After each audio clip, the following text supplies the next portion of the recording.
جی السلام علیکم عزیز دوستو اور عزیز طلباء، امید ہے کہ آپ سب خیر و عافیت سے ہوں گے۔ آج کا ہمارا جو موضوع ہے وہ ہے بیع استجرار۔ اس سے پہلے ہم نے بیع کی کچھ اقسام پڑھی تھی، جس میں سب سے پہلی قسم تھی بیع مرابحہ۔ اس کے بعد ہم نے بیع استجرار کا انتخاب کیا ہے۔ اس سے قبل میں آپ کو یہ بتاتا جاؤں کہ یہ جو ہمارے تمام کے تمام لیکچرز ہیں وہ اسلامی بینکنگ اینڈ فائنانس کے حوالے سے ہیں، اور اس میں ہم نے یہ پروف کرنا ہوتا ہے کہ آیا جو اسلامی بینکنگ اینڈ فائنانس جو دعویٰ کرتا ہے کہ ہمارا بینک مکمل طور پر اسلامی ہے، اس میں استعمال ہونے والی تمام ٹرمز اینڈ کنڈیشنز، شرائط و ضوابط جو بیع کی اقسام ہے وہ تمام کے تمام نہ صرف جائز ہیں بلکہ وہ درست بھی ہیں، اور اس پر علماء کا اتفاق بھی ہے۔ تو ہم نے اسی سلسلے میں ایک سیریز شروع کی تھی، جس میں ہم نے کوشش یہ کی ہے کہ بینکنگ اور اسلامک بینکنگ اینڈ فائنانس میں جو استعمال ہونے والی کچھ ٹرمز ہیں، کچھ اقسام ہیں، ان کے اوپر باقاعدہ ایک تفصیلی جائزہ لیا جائے۔ اس میں سب سے پہلے ہم نے جو ہے بیع مرابحہ کی اسلامی بینکنگ اینڈ فائنانس میں استعمال ہونے والی کی قسم پڑھی، اور اس کے بعد اب دوسری اس کی قسم ہے بیع استجرار، یعنی کہ بیع کی دوسری قسم ہے وہ ہے استجرار۔ اس کے بعد بیع معجل ہے، بیع سلم ہے، استثناء ہے، بیع صرف ہے۔ ان تمام کی اس کے علاوہ اور بھی ہیں کچھ اقسام جو کہ میں نے اس میں انکلوڈ تو نہیں کی، لیکن انشاءاللہ تعالی وہ آئندہ ویڈیوز میں انشاءاللہ اس کے اوپر بھی ہم ذکر کریں گے۔ بیع استجرار کو پہلے تھوڑا سا سمجھ لیں کہ یہ اصل میں در حقیقت ہے کیا چیز۔ اس کا یہ جو معنی ہے وہ اس طرح سمجھ لیں کہ خرید و فروخت بیع کے حوالے سے ہم جانتے ہیں، اور استجرار جو جرار کا لفظ ہے اس کا معنی ہوتا ہے لہرانے کے یا اٹھانے کے یا اوپر لانے کے ہیں۔ استجرار کا مطلب ہے کہ وقتاً فوقتاً مختلف مقدار میں سامان خریدنا۔ یہ اس کا ایک چھوٹی سی اگر آپ ڈیفینیشن کہیں تو وہ یہ ہے۔ اس کے بعد بھی میں آپ کو تقریباً اس کی ڈیفینیشنز بھی بتاؤں گا، اس کی اصطلاحی تعریفات بھی بتاؤں گا، اور اس کی ایکچوئل جو ڈیفینیشن وہ بھی، اور اس کے بعد پھر ہم یہ دیکھیں گے کہ ائمہ اکرام کے نزدیک کس امام کے نزدیک یہ جائز ہے، کس امام کے نزدیک یہ جائز نہیں ہے۔ اس کے بعد کنکلوژن نکالیں گے حاصل کلام کہ ہمارے نزدیک یہ جو تمام صورتحال دیکھنے کے بعد ہم کیا سوچتے ہیں کہ آیا یہ بیع جائز ہے یا ناجائز ہے۔ اس کے بعد انشاءاللہ تعالی ہم آگے چلیں گے۔ تو اسلامی فقہ میں استجرار ایک معاہدہ ہے جہاں پر خریدار مختلف اقساط پر مختلف مراحل میں ایک معاہدے کے تحت کچھ چیز خریدتا ہے، تاہم ہر بار کسی پیشکش اور قبولیت یا سودے بازی کی ضرورت نہیں ہوتی۔ اس معاہدے کو واحد معاہدہ سمجھا جائے گا جہاں تمام شرائط و ضوابط کو حتمی شکل دے دی گئی ہے۔ گویا کہ سٹارٹنگ میں ہی آپ کچھ ٹرمز اینڈ کنڈیشن جو شرائط و ضوابط آپ رکھ لیتے ہیں، اور آپ کہتے ہیں کہ اسی کے ماتحت اب ہم چلتے رہیں گے، اب کوئی چینجز نہیں ہوں گی۔ اچھا، یہ پہلے سے ڈیسائیڈ ہو جاتی ہیں۔ اس کے بعد اس کی اگر آپ تعریف دیکھیں تو بیع استجرار جو ہے کو ایسی خرید و فروخت کہا جاتا ہے جہاں ایک شخص سپلائی کرنے والے سے وقتاً فوقتاً ضروری اشیاء کی ترسیل کرتا رہتا ہے، اور ان کے درمیان کوئی پیشکش یعنی کہ ایجاب اور قبول نہیں ہوتی، اور ان کے درمیان سودے بازی بھی نہیں ہوتی۔ یہ اس کی ایک جامع تعریف ہے کہ گویا خرید و فروخت کرنے والا بندہ، ایک شخص، آپ یا میں کریانے سٹور پر جاتے ہیں، کچھ چیزوں کے بارے میں ہم ڈیسائیڈ کر لیتے ہیں کہ پورا منتھ میں آپ سے یہ لوں گا اور اسی پرائس کے اوپر لوں گا، اور اس میں یہ شرط ہوگی کہ اگر فار ایگزامپل مارکیٹ میں پرائس ہائی ہوتی ہے لیکن میں اسی پہ لوں گا، اگر مارکیٹ میں لو ہوتی تب بھی میں اسی پہ لوں گا۔ اس طرح کی کچھ جو شرائط و ضوابط وہ طے کر لیتے ہیں۔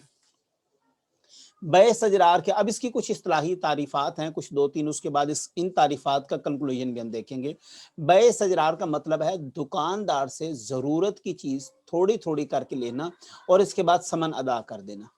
نمبر دو تعریف ہے، بیع استجرار وہ ہے جس میں بائع اور مشتری یعنی کہ بیچنے والا اور لینے والا، خریدار اور فروخت کرنے والا کے درمیان بھاؤ نہ ہو اور نہ ثمن کا بیان ہو۔ اور بیع استجرار اس کی تیسری تعریف یہ ہے، سے مراد یہ ہے کہ انسان دکاندار سے اپنی ضرورت کی مختلف اشیاء تھوڑی تھوڑی کر کے لیتا رہے، اور خریدار اور دکاندار کے درمیان ہر مرتبہ بھاؤ تاؤ اور ایجاب اور قبول کیے بغیر اس میں کسی قسم کی قید نہ ہو۔ آپ نے بغیر پیسے دے دیے، آپ نے کسی بھی قسم کا کوئی لین دین نہیں کیا، بغیر پیسے کے بھی ہے اور پیسے کے ساتھ بھی ہے، یہ تمام تینوں کی تینوں صورتیں یہاں پر موجود ہیں۔ اب اگر یہ جو گزشتہ ہم نے تعریفات پڑھی ہیں، اب اس کا کنکلوژن دیکھیں تو وہ یہ بنتا ہے کہ تعریفات کی روشنی میں بیع استجرار کا حاصل یہ ہے کہ آدمی دکاندار سے یہ طے کر لیتا ہے کہ جب مجھے کسی چیز کی بھی ضرورت ہوگی تو میں آپ کی دکان سے لیتا رہوں گا، چنانچہ جب اس کو کسی چیز کی ضرورت پڑ جاتی ہے تو وہ دکاندار سے خود لے لیتا ہے یا اپنے کسی بچے کو، بہن بھائی کو، ماں باپ کو، کسی کو بھیج کے منگوا لیتا ہے، مگر اس میں بھاؤ تاؤ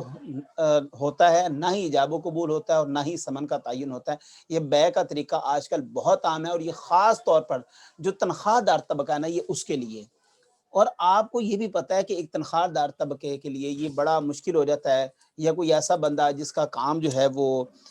اس طرح نہیں چلتا جس طرح کہ دوسرے لوگوں کا بزنس کا کام ہوتا ہے، تو وہ کیا کرتا ہے، وہ دکاندار سے کمٹمنٹ کر لیتا ہے کہ یار میں مہینے کا سودا آپ سے لے کے جاتا رہوں گا، تو آپ اینڈ پہ میرا حساب کر دیجیے گا۔ ایک تو ہے یہ، ایک طریقہ کار یہ ہے کہ آپ پہلے سے اس کو کچھ پیمنٹ کر دیں، 5,000 روپے، 10,000 روپے، 6,000 روپے، کہ یہ پیمنٹ ہے، آپ یہ رکھیں اور میں آپ سے چیزیں لیتا رہوں گا۔ نمبر تیسری صورتحال یہ ہے کہ آپ اس سے پھر باقاعدہ بھاؤ تاؤ بھی کرتے ہیں کہ آپ یہ چیز 100 روپے کی مارکیٹ میں دے رہے ہیں لیکن میں آپ سے 90 روپے کی لوں گا، لیکن لوں گا پورا ماں آپ سے، ٹھیک ہے؟ تو اس حوالے سے آپ میرا، اب اس چیز کی قیمت مان لیجیے مارکیٹ میں 100 سے اوپر چلی گئی ہے، کبھی ایسا بھی ہو جاتا ہے کہ 80 سے نیچے آ جاتی ہے، جس طرح مرغی ہے، مرغی کا گوشت ہے، آپ کو پتہ ہے اس کی قیمت ایک نہیں رہتی، آئے دن اوپر نیچے یہ قیمت ہوتی رہتی ہے۔ تو ایسے معاملے میں کیا یہ والی بیع جائز ہے یا ناجائز ہے؟ اصل میں در حقیقت یہ ہمارا صحیح موقف اصل میں یہ ہے، اور یہی بینکوں میں صورتحال چل رہی ہوتی ہے۔ اچھا، اب بیع استدرار کی کچھ اقسام ہے، ویسے تو اس کی بہت ساری اقسام لوگوں نے بنائی ہوئی ہیں، فقہا نے بھی ایک تحت، یعنی کہ جس نے یہ قیمت معلوم کی ہے بغیر سامان کی ترسیل کرنا، اس کے ماتحت بھی 2-3 بنائی ہوئی ہیں، لہٰذا میں ان تمام فقہی مسائل کو یہاں پہ ڈسکس نہیں کر رہا، صرف آپ کو چیدہ باتیں بتانا چاہ رہا ہوں تاکہ کم سے کم بیع استدرار کیا ہے اس کے متعلق آپ کے ذہن کلیئر ہو جائے۔ استدرار بنیادی طور پر جدید آپریشنل بینکنگ کے نقطہ نظر سے 2 طرح کی ہوتی ہے۔ ایک نمبر 1 قیمت معلوم کیے بغیر سامان کی ترسیل کرنا، نمبر 2 قیمت جانتے ہوئے سامان لینا، 2 چیزیں ہیں یہ الگ الگ۔ اب پہلی صورتحال کیا ہے، سامان اشیاء کی قیمت کا قبضہ کرتے ہوئے معلوم نہیں ہے کہ یہ چیز کتنے کی ہے اور خریدار اسی کے استعمال کے بعد قیمت اس کی ادا کرتا ہے۔ اب اس میں بہت ساری چیزیں ایسی آ جاتی ہیں، فار ایگزامپل گاڑی ہے، آپ پہلے لے لیتے ہیں، آپ بعد میں اس کی قیمت پے کرتے ہیں، بہت ساری ایسی چیزیں۔ قیمت مقرر کیے بغیر اس طرح کی خرید و فروخت اگرچہ بظاہر باطل نظر آتی ہے، مکان ایک بندے نے لے لیے بینک کے تھرو، اب اس نے تو کچھ بھی نہیں پے کیا لیکن اس کو استعمال کر رہا ہے، بعد میں اس کو قسطوں میں پیسے دینا شروع کر دیتا ہے، تو یہ بظاہر کہتے ہیں یہ تو غلط ہے، ٹھیک ہے؟ اب کیوں غلط ہے وہ آگے ہم پڑھیں گے، لیکن شرعی اسکالرز نے استحسان یعنی کہ لوگوں کے اوپر آسانی پیدا کرنے کی بنیاد پر اسے حلال قرار دیا ہے، گویا کہ آپ قسطوں پہ چیز لے سکتے ہیں، موبائل فون ہے، کوئی اور چیز ہے، اس طرح کی چیزیں آپ لے سکتے ہیں۔ اب قیمت جانتے ہوئے سامان لینا، اب یہ دوسری قسم ہے، یعنی کہ خریدار بیچنے والے سے اس کی قیمت جاننے کے مراحل میں اپنی ضروریات کے مطابق سامان یا اشیاء لے جاتا ہے اور معاہدہ کی تکمیل کے بعد کل قیمت کا حساب لگاتا ہے۔ اس کی آگے ہم ایک مثال پڑھتے ہیں۔ یہ مثال کیا ہے؟ مثال یہ ہے کہ جی ایک قصاب ہے، مطلب کسائی کی دکان والا ہے، اس کو پہلے سے کچھ رقم دے دی آپ نے اور آپ نے کہا کہ یہ گوشت جو قیمت ہے نا اس کی فی کلو مقرر کر لی گئی ہے کہ آپ نے مجھے فی کلو جو ہے وہ 90 روپے کے 94 کے حساب سے دینا ہے، جبکہ اس کی قیمت بازار میں آلریڈی 100 روپے بک رہا ہے، لیکن اب چونکہ گوشت والے کو پتا بھی میرے پاس روزانہ کی بیس کے اوپر تو پرماننٹ ایک گاہک تو نہیں ہوتا، کبھی کبھی آ بھی جاتا ہے، کبھی کبھی ایسا ہوتا ہے کوئی گاہک ہی نہیں آتا، تو یار ٹھیک ہے ایک بندہ آ رہا ہے میرے پاس پرماننٹ آ رہا ہے، پورا ماہ میرے سے سامان لے گا تو ٹھیک ہے 94 روپے 5-6 روپے کا فرق ہے، خیر ہے کوئی بات نہیں۔ اب اس نے قیمت مقرر کر لی، اب گوشت آتا رہا، حساب و کتاب بھی لکھا جاتا رہا، لیکن جب مہینہ ختم ہوا، تمام حساب کتاب ختم کرنے کے بعد پھر سے اس نے دوبارہ نقد پیسے دے دیے اگلے مہینے کے، اور ایک مزید معاہدہ کر لیے کہ اب کبھی ایسا بھی ہوتا ہے کہ بازار میں نرخ کم ہو جاتے ہیں، فار ایگزامپل 94 روپے اس نے ڈیل کیا، بعد میں پتہ لگا گوشت 80 پہ چلا گیا،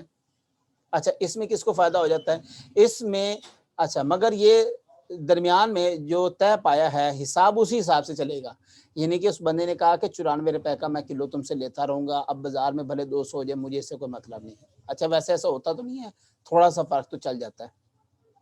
لیکن ہوا ایسا کہ قیمت گر گئی، قیمت 80 روپے چلی گئی، اب وہ اوپر والے پیسے کس کو بچ رہے ہیں؟ وہ 14 روپے وہ بچ رہے ہیں کسائی کو، اچھا کسائی کو بچ رہے ہیں تو کسائی کو فائدہ ہو گیا نا، اس سے وہ بکریاں بھی لے کے آ سکتا ہے، اگر اس نے قرض لیا ہے تو قرض اتار سکتا ہے، یہ تو اس کو فائدہ ہو رہا ہے، لیکن اگر اس قیمت کی گوشت کی قیمت چلی جاتی 200 روپے تو پھر تو ظاہری بات ہے کوئی اس طرح معاہدہ نہیں نہ کرے گا۔ اچھا جی اب آگے آ جاتے ہیں جی، اب اس کا جواب سن لیں، اب اس کی 2 صورتحال یہاں پہ بنے گی۔ اگر قصاب کو پیشگی پیسے دیتے وقت ہی خرید و فروخت کا معاملہ کر لیا جائے اور یہ رقم بطور سمن دے دی جائے اور یہ طے ہو جائے کہ مہینے میں جتنے گوشت کی ضرورت ہوگی وہ لے جائے گا، تو یہ شرعاً معاملہ درست اس لیے نہیں ہے چونکہ خرید و فروخت کے معاملے کے وقت جو مبیع چیز ہے، یہ جو بیچی جا رہی ہے، یعنی خریدی ہوئی چیز کا موجود ہونا ضروری ہے اور اس کی مقدار کا بھی تعین ہونا ضروری ہے، جو کہ یہاں پر موجود نہیں۔ حدیث مبارکہ میں آتا ہے کہ جو چیز تمہارے سامنے موجود نہیں ہے اس کی تو بے ہو ہی نہیں سکتی۔ یہ کیسے ہے؟ وہ ایسے ہے کہ ایک بندے نے کہا جی میرے پاس ہے چاندی ہے،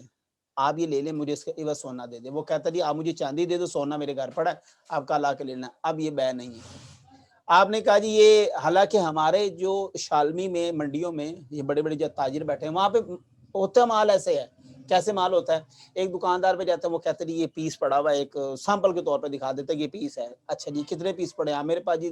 1,00,000 پڑا ہوا ہے۔ ٹھیک ہے جی 1,00,000 آپ مجھے پیس دے دیں۔ اب وہاں پر اس نے پیمنٹ کر دی یا نہیں کی، یا ایسا بھی صورتحال ہو جاتی، وہ کہتا ہے میں بیچوں گا تو آپ کو پیسے دوں گا۔ سم ٹائم پیمنٹ بھی کر دیتے ہیں کہ یہ آپ آدھی پیمنٹ لے لیں، آدھی بقایا ہم مال آنے کے بعد آپ کو کر دیں گے۔ اب یہ بظاہر تو یہ جو ٹریڈ ہو رہی ہے، یہ جو خرید و فروخت ہو رہی ہے، یہ جائز ہی نہیں ہے۔ کیوں؟ کیونکہ نہ مال لینے والے کو پتا ہے کہ اس وقت میرا جو مال ہے وہ کہاں پر ہے، کس صورت میں ہے، نہ ہی دینے والے کو پتا ہے کہ میں نے تو سٹور میں رکھا ہوا ہے، سٹور میں آگ لگ گئی، اللہ نہ کرے، یا سٹور میں کوئی معاملہ ہو گیا، بارش ہو گئی، سامان خراب ہو گیا، اب اس کو بھی پتا۔ اب وہ جائے گا، مال دیکھے گا صحیح ہے تو وہ دے گا، جب تک اس کے پاس نہیں پہنچتا۔ تو لہٰذا اس میں جو ہے نا وہ نقصان یا ایک ایسی آپ خرید و فروخت کر رہے ہیں جو وہاں پہ چیز موجود ہی نہیں ہے، تو اسلام اس بات کی تو قطعی اجازت نہیں دیتا۔ اب دوسری صاحب دیکھیں کہ دوسری صورت میں یہ جائز کیسے؟ البتہ اگر قصاب کو صرف پیشگی پیسے دے دیے جائیں، یعنی کہ صرف پیسے دے دیے جائیں، ریٹ شیٹ نہ کیا جائے، اس کے ساتھ کسی قسم کا ریٹ بھید بھاؤ نہ کیا جائے، خریداری وغیرہ کی کوئی بھی بات نہ کی جائے، پھر ضرورت کی بمقدار پورے مہینے گوشت لیتا رہے، وہ بھلے کبھی 94 کا آ جائے، 95 کا آ جائے، 80 کا آ جائے، 100 کا آ جائے، لیتا رہے، اور آخر میں جو ہے وہ بے کی ایک صورت ہے، ٹھیک ہے، بے تعاطی کے ذریعے معاملے کا حساب کر لیتا، تو یہ شرعاً درست ہے۔ لیکن پیشگی جو ہے وہ رقم دیتے وقت سمن کم طے کرنا اور 100 روپے کلو والا گوشت 95 روپے میں خریدنا طے کرنا، یہ درست نہیں ہے، ٹھیک ہے۔ لہٰذا یہ جو بے کی صورت ہمارے بینکوں میں چل رہی ہے وہ تو اس سے بھی ابتر ہے، وہ تو اس سے بھی بدتر ہے۔ یہ تو وہ قیمت بتا رہا ہوں، یہ تو وہ صورتحال یا کنڈیشن بتا رہا ہوں، ایک مثال بتا رہا ہوں کہ جو عام ہمارے معاملے ہر گھر والے کے ساتھ ہوتا ہے، جا کے کسائی کے ساتھ معاملہ کر لیتا ہے، بات چیت کر لیتا ہے، یا کریانے اسٹور والے سے کر لیتا ہے، یہ تو ہے اس کے ساتھ۔ اب یہ جو بینکوں والی صورتحال ہے وہ تو اللہ ماشاء اللہ اس سے بھی آگے ہیں، لہٰذا وہ تو بڑی نقصان دہ والا کام ہے، سیدھی سی بات ہے۔ اب آ جاتے ہیں ائمہ اربعہ کے نزدیک۔ سب سے پہلے فقہ شافعی والے ہیں، اور وہ کہتے ہیں کہ اکثر فقہا جو شافعی ہیں یہ بیع استجرار کو ناجائز قرار دیتے ہیں، چنانچہ علامہ طبیعتی فرماتے ہیں، وہ فرماتا ہے بیع استجرار بالاتفاق باطل ہے، البتہ اگر ہر مرتبہ خریدتے وقت ثمن طے ہو جائیں تو جائز ہے۔ مطلب ایک دفعہ اس نے گیا، پورے مہینے کا ڈیسائیڈ نہیں کرے گا، ایک دفعہ گیا اس نے جا کے پوچھا ریٹ کتنا ہے، وہ طے کر لی تو ٹھیک ہے، یہ تو سیدھی خرید و فروخت ہے، اس میں تو کسی قسم کی قباحت نہیں ہے۔ لیکن جب دوبارہ لینے گیا تو اس وقت کے حساب سے کر لے تو پھر تو ٹھیک ہے، مطلب ایک مثال ریٹ چلا گیا 95-96 پہ، تو پھر تو اسی ٹائم آپ کر لو کہ ٹھیک ہے جی یہ والا 96 کے حساب سے مجھے دے دو تو ٹھیک ہے۔ لیکن وہ والا حساب جو پہلے والا وہ صورت یاد ہے، علامہ نووی اور دیگر حضرات بھی اسے ناجائز کرا دیتے ہیں، ماں سوائے امام غزالی کو، اور امام غزالی کہتے ہیں کہ یار تھوڑا سا حساب رکھیں، لوگوں کا فائدہ، کاروبار ہی ایسے چلتے ہیں، اب وہ معاملات نہیں رہے، لہٰذا آپ اس کی جو ہے نا وہ صورتحال دیکھتے ہوئے غور و فکر کرتے ہوئے اس کو جائز ہی قرار دینا چاہیے، اور یہ جائز ہی ہے۔ اچھا یہ ہے امام غزالی کا موقف۔ اب آگے دیکھتے ہیں فقہ حنابلہ کہتے ہیں کہ اس کے قائل ہیں، جیسے کہ ابو داؤد فرماتے ہیں کہ میں نے امام احمد کو سنا کہ آپ سے کسی نے، ایک شخص نے اس کے بارے میں پوچھا کہ جو سبزی فروش ہے اور وہ چیزیں اس سے لیتا رہتا ہے اور بعد میں حساب کرتا ہے، تو آپ رحمۃ اللہ علیہ نے فرمایا اس میں کوئی حرج نہیں ہے۔ یہ کیا؟ یہ تو ایسا ہی ہے کہ آپ گئے دکاندار سے ادھار چیز لے کے آ گئے، ٹھیک ہے۔ اب کھاتے آپ دیکھیں نا، ہمارے کریانے اسٹور کے اتنے بڑے بڑے کھاتے والے رجسٹر بنے، اتنا سامان ہی ہوتا ہے جتنے کھاتے کے رجسٹر ہوتے ہیں، تو یہ تو چلتا ہے، یہ تو ٹھیک ہے۔ اس پر امام احمد سے پوچھا گیا کہ یہ بیع اس وقت منعقد ہو گئی؟ آپ نے فرمایا نہیں۔ اچھا جی یہ ہے جی امام حنبلی کا۔ اب آ جاتے ہیں فقہائے مالکی کا۔ فقہائے مالکی کے نزدیک اگر قیمت کا تعین ہو تو بیع سجرار جائز ہے، وگرنہ ناجائز ہے۔ جیسا کہ امام مالک نے اپنی موطا میں فرماتے ہیں کہ اگر کوئی شخص دوسرے کے پاس 1 درہم رکھوائے، پھر اس سے 1/4 یا 1/3 درہم یا درہم کے کسی متعین حصے کے عوض کوئی متعین چیز خرید لے، اس میں کوئی حرج نہیں ہے۔ لیکن اگر اس چیز کی متعین قیمت نہ ہو اور وہ آدمی دکاندار سے کہے کہ میں آپ سے روزانہ کی قیمت پر خریدتا ہوں، تو یہ جائز نہیں، کیونکہ اس میں غرر یعنی کہ دھوکہ ہے۔ قیمت کیونکہ کبھی گھٹتی ہے اور کبھی بڑھتی ہے، آپ قیمت کو، پرائز کو فکس نہیں کر سکتے۔ ہاں ویسے اکثر آپ نے لوگ دیکھے ہوں گے، وہ دکان والے کو 10-20 ہزار دے جاتے ہیں کہ جی میرے بچے کی چیز لینے کے لیے دے دینا، حساب لکھ لینا، ہو جاتا ہے ایسے۔ لیکن آپ پرائز فکس نہیں کریں گے کہ جی فلانی چیز آپ اتنے کی ہی دیں گے، اب وہ تو پرائز تو اوپر نیچے ہوتی رہتی ہے۔ لہٰذا بینک میں نا یہ والی صورتحال چل رہی ہوتی ہے، فکسڈ ہوتا ہے وہاں پہ معاملہ۔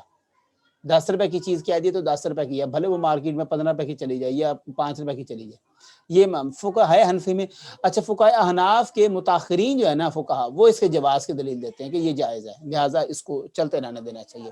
الغرضی یہ آپ کے سامنے ساری صورتحال رکھی گئی ہے۔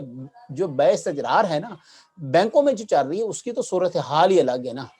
اگرچہ ہمارے اس میں بھی علماء نے استحسان کا سہارا لیتے ہوئے اس کو جائز قرار دے دیا ہے کہ اس میں یار لوگوں کا فائدہ ہے،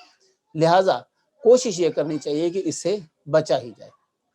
اپنی دعاؤں میں یاد رکھیے گا، انشاءاللہ تعالی اس کے بعد ہم جو ہے وہ بیع معجل کے بارے میں ذکر کریں گے۔ امید ہے کہ آج کا لیکچر بھی آپ کو پسند آئے ہوگا۔ جزاک اللہ، اللہ حافظ۔